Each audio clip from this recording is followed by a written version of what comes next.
ఎవరు చెప్తే చెప్తున్నారు ఇవన్నీ? లేకుంటే రాధాకృష్ణ గారు చెప్తే చెప్తున్నారా?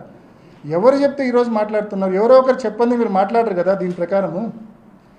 సో ఇది మరొక ఉదాహరణ. ఇంకొక ఉదాహరణ చెప్తాను మీకు. సిబిఐ వాళ్ళు they presented in the high court that అవినాష్కు ముందే విషయం తెలుసు. He was waiting for a phone call. Incident జరిగిందని ముందే అవినాష్కి తెలుసు. He was waiting for a phone call from third person so that he could immediately go and screen the evidence అని నా మీద ఒక అభియోగం మోపారు. అంటే నాకు ముందే అంతా తెలుసంట, నేను ఎవరో ఫోన్ చేస్తారని చెప్పి వెయిట్ చేస్తానంట. ఆ ఫోన్ కాల్ వస్తే వెంటనే హుటాహుటిని ఇంటికి పోయి నేను ఎవిడెన్స్లు స్క్రీన్ చేయొచ్చు, తుడిచేయచ్చు అని నేను వెయిట్ చేస్తూ ఉన్నానని చెప్పి మరొక అభియోగం. ఇది కూడా స్పష్టంగా ప్రతి ఒక్కరు అర్థం చేసుకోవాలా. ముఖ్యంగా first Shivaprakash Reddy third person ఎలా అవుతాడు? ఫస్ట్ నా question. Shivaprakash Reddy is none other than brother in law of Vivekananda Reddy garu. Soubhagyamma సొంతం తమ్ముడు, సునీతమ్మ సొంతం మామ. హైదరాబాద్లో మీ అందరూ కలిసే బయలుదేరినారు. మీరు నాకు ఫోన్ చేసి నేను పులివెందుల నుంచి జమ్మలమడుకు బయలుదేరినా. కరెక్ట్గా ఇప్పుడు ఎక్కడైతే కృష్ణాలయం ఉందో అప్పటికి ఇంకా కట్టలేదు కృష్ణాలయము. అక్కడ నుంచి రింగ్ రోడ్లోకి ఎంటర్ అయినా ఈ ఫోన్ కాల్ శివప్రకాష్ రెడ్డి గారు చేసి వెంటనే బావింటికి బావ చనిపోయినాడని చెప్పిన వెంటనే యూటర్న్ తీసుకొని వివేకానంద రెడ్డి గారి ఇంటికి పోయిన వెంటనే బాడీ చూసి బయటకు వచ్చి నేను ఫోన్లు చేసిన. ఎక్కడిక్కడ స్క్రీనింగ్ జరిగిందనేది నాకు అర్థం కాలే. ఇందులో నేను చెప్పాలనుకుంది ఏంటంటే థర్డ్ పర్సన్ శివప్రకాష్ రెడ్డి ఎలా అవుతాడు? నేను శివప్రకాష్ రెడ్డి ఫోన్ చేస్తాడని ఎలా ఎక్స్పెక్ట్ చేస్తా? అసలు నాకేమన్నా కాలజ్ఞానినా? నేనేమన్నా శివప్రకాష్ రెడ్డి ఆ నిమిషం నాకు ఫోన్ చేస్తాడని నాకు ఎలా తెలుసు? This is my question to CBI, question to సునీతక్క, question to Shivaprakash Reddy also. ఎలా తెలుసు వీళ్ళకు? అంటే నేను ఎలా కనుక్కోగలను పలానా వ్యక్తి ఇప్పుడు ఒక గంట తర్వాత అన్న నాకు ఫోన్ చేస్తాడని నేను చెప్పగలను? చెప్పలేను కదా. ఎలా చెప్పగలను నేను? I was waiting for a phone call from third person అంట. నేను చెప్పగలను, ఎప్పుడు చెప్పగలను తెలుసా? నేనంతగా నేను ఒక మనిషిని ఆర్గనైజ్ చేసుకొని ఆడికి పోయి ఫోన్ చేయకపోతే అప్పుడు చెప్పగలను. ఎందుకంటే ఆ క్రైమ్లో నా భాగస్వామ్యం ఉంటుంది కాబట్టి. బట్ ఇక్కడ నా భాగస్వామ్యం లేదు. ఎక్కడో హైదరాబాద్ నుంచి ఇంట్లో డెడ్ బాడీ చూసిన వ్యక్తి హైదరాబాద్కు ఆయనకు ఫోన్ చేస్తే ఆయన ఇద్దరు ముగ్గురికి ఫోన్ చేసినాక మళ్ళీ మూడో మనిషి నాకు ఫోన్ చేసినాడు. నేను ఒక 3-4 వెహికల్లో పోతా ఉన్నా, తిప్పుకొని అందరం కలిసి పెదనాన్న ఇంటికి పోయినాం, వివేకం పెదనాన్న ఇంటికి పోయినాం. అంటే దీన్ని నేను చెప్పాలనుకుంది ఏంటంటే ఎలా నేను వెయిట్ చేస్తున్నా అని ఎలా వీళ్ళు చెప్పగలరు? థర్డ్ పర్సన్ ఫోన్ కాల్ కోసం వెయిట్ చేస్తున్నాను ఎలా వీళ్ళు చెప్పగలరు? Is it not a blind allegation? నిజంగా మీరు ఆలోచించండి. ఆ ఫోన్ కాల్ ఇంకొక 15 నిమిషాలు ఆలస్యంగా వచ్చింది అనుకోండి, నేను ఆ పాటికి ఇంకా సుమారుగా దూరం పోయింటా కదా. నేను వెనక్కి రావడానికి మరొక 15-20 నిమిషాలు పట్టిండేది కదా. అప్పుడు ఈ అలిగేషన్సే నా మీద వచ్చిండేటి కాదు కదా. ఇంత కామన్ సెన్స్ కూడా అప్లై చేయకుండా అలిగేషన్స్ చేయడము, నిందలు వేయడము కరెక్టా? ఇంకోటి అంటారు, నేను ఈ వాదన తీసుకొస్తే వాళ్ళు ఏమంటారు తెలుసా? అసలు జమ్మలమడుగు ప్రోగ్రామే లేదంటారు. ఇది ఇంకా అన్యాయం.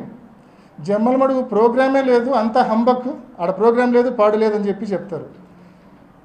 నేను మళ్ళీ హైకోర్టుకు అఫిడవిట్ చేసిన, అడిషనల్ అఫిడవిట్. నేను ఎక్కడ బయట నుంచి వీడియోలు కూడా పెట్టలే, ఏం పుకార్లు రాయలే. వీళ్ళు రికార్డ్ చేసిన విట్నెస్లు, సిబిఐ రికార్డ్ చేసిన వాంగ్మూలాలు 69, 70, 71 మొత్తం 320 మందిలో ఒక 5 వాంగ్మూలాలు. ఆ 5 వాంగ్మూలాలు చాలా స్పష్టంగా 5 మంది చెప్తారు. అవినాష్ రెడ్డితో పాటు మేము ఒక 3-4 బండ్లల్లో అందరం జమ్మలమడుకు బయలుదేరినాము. బయలుదేరిన 2 నిమిషాల తర్వాత ఆయన బండి యూటర్న్ తీసుకుంది, మేము కూడా యూటర్న్ తీసుకొని వివేకానంద రెడ్డి గారి ఇంటికి పోయినామని చెప్తారు. అంటే ఇంత స్పష్టంగా మీరు రికార్డు చేసిన మీ ఓన్ వాంగ్మూలాలే, మీరు రికార్డ్ చేసిన వాంగ్మూలాలే చెప్తా ఉన్నాయి. మీరు ఏ రకంగా జమ్మలమడుగు ప్రోగ్రాం లేదని చెప్పగలిగినారు? ఆ రోజు జీకే కొండారెడ్డి జమ్మలమడుగులో వైఎస్ఆర్సీపీలో జాయినింగ్ ఉన్నమాట వాస్తవం. ఆయనతో మరొక 70 నుంచి 100 మంది పార్టీలో జాయిన్ అయ్యే మాట వాస్తవం. ఇది ఏమన్నా సీక్రెటా? ఏమన్నా? దాదాపు 100 మంది ఆ రోజు కొండారెడ్డితో పాటు పార్టీలో జాయిన్ చేశారు. ఇది నేను కోర్టులో పెడితే నాకు బెయిల్ వచ్చిన తర్వాత దీన్ని కూడా ఓవర్కమ్ చేస్తూ సిబిఐ వాళ్ళు ఎవరినో టామ్, డిక్ అండ్ హ్యారీని జమ్మలమడుగు నుంచి ఇద్దరిని పిలిపించుకొని ఆ రోజు జమ్మలమడుగులో అవినాష్ రెడ్డి ప్రోగ్రాం లేదని చెప్పి రాపించుకుంటారు నాకు బెయిల్ వచ్చిన తర్వాత. అంటే ఇవన్నీ కూడా నేను వాళ్ళ లోపాలు ఎత్తి చూపడము, వాళ్ళు దాన్ని కరెక్ట్ చేసుకోవడము. ఇవి అర్థంగా ఇప్పుడు నేను చెప్పిన 3-4 ఉదాహరణలు స్పష్టం చేయడం లేదా? ఇది లాలూచి విచారణ, ఇది తప్పుడు విచారణ అని చెప్పి మీ అందరికీ స్పష్టం చేయడం లేదా అని చెప్పి మీ అందరికీ కూడా నేను అడుగుతూ ఉన్నాను. ఇంకొకటి, నేను 6:30కి అక్కడికి పోయినా. స్పష్టంగా వినండి అన్న, నాకు 6:26కి ఫోన్ వచ్చింది. 6:30కి నేను అక్కడికి రీచ్ అయినా. నేను రీచ్ అయిన వెంటనే బాడీ చూసి బయటకు వచ్చిన I was continuously making phone calls. Krishnamohan Reddy గారితో మాట్లాడినా, నవీన్తో మాట్లాడినా, లోకల్ సిఐకి నేనే ఫోన్ చేసి ఇన్ఫార్మ్ చేసిన. నేను పోవడం కంటే ముందే కృష్ణారెడ్డి అక్కడ లెటర్ చూడడము, ఆ లెటర్ ఉండే విషయం మరి నరెడ్డి రాజశేఖర రెడ్డి గారికి చెప్పడము, రాజశేఖర రెడ్డి గారు ఆ లెటర్లో ఉన్న అంశాలన్నీ కూడా వినడము, అవి దాచిపెట్టమని చెప్పడము, ఆ విషయం పోలీసులు అంటే ఆ లెటర్ ద్వారా స్పష్టంగా అది మర్డర్ అని అర్థమైంది వాళ్ళకు. అండ్ మళ్ళీ ఫోటోగ్రాఫ్స్ వినేతులతో ఫోటోగ్రాఫ్స్ వీడియో తెప్పించుకున్నారు. లెటర్ ఉందని తెలుసు, లెటర్లో ఉన్న కంటెంట్స్ తెలుసు. ఇవన్నీ తెలిసి పోలీసులకు చెప్పాలా, కనీసం అక్కడికి పోయిన అవినాష్ రెడ్డికి చెప్పాలా, లేకుంటే పోలీసులకు చెప్పాలన్న ఇంకిత జ్ఞానం కూడా లేదు మన నరెడ్డి రాజశేఖర రెడ్డి గారికి. బట్ ఈరోజు ఆయన చేసిన చర్య కరెక్ట్ అంటారు, అదేందో నాకు అర్థం కాదు. That is screening of evidence. Letter దాచిపెట్టడం అనేది screening of evidence, biggest screening of evidence అది. దాన్ని ఓవర్కమ్ చేసి నేను 6:30కి పోయినా అండి అక్కడికి. నేను పోయేటప్పటికి ఇంట్లో 5 మంది ఉన్నారు. ఇంటి బయట మాజీ ఎంపీటీసీ శశికళక్క మరొక 4 ఉన్నారు, ఒక 9 మంది. నిజంగా ఒక వ్యక్తికి తప్పుడు ఉద్దేశం ఉంటే that was the right time.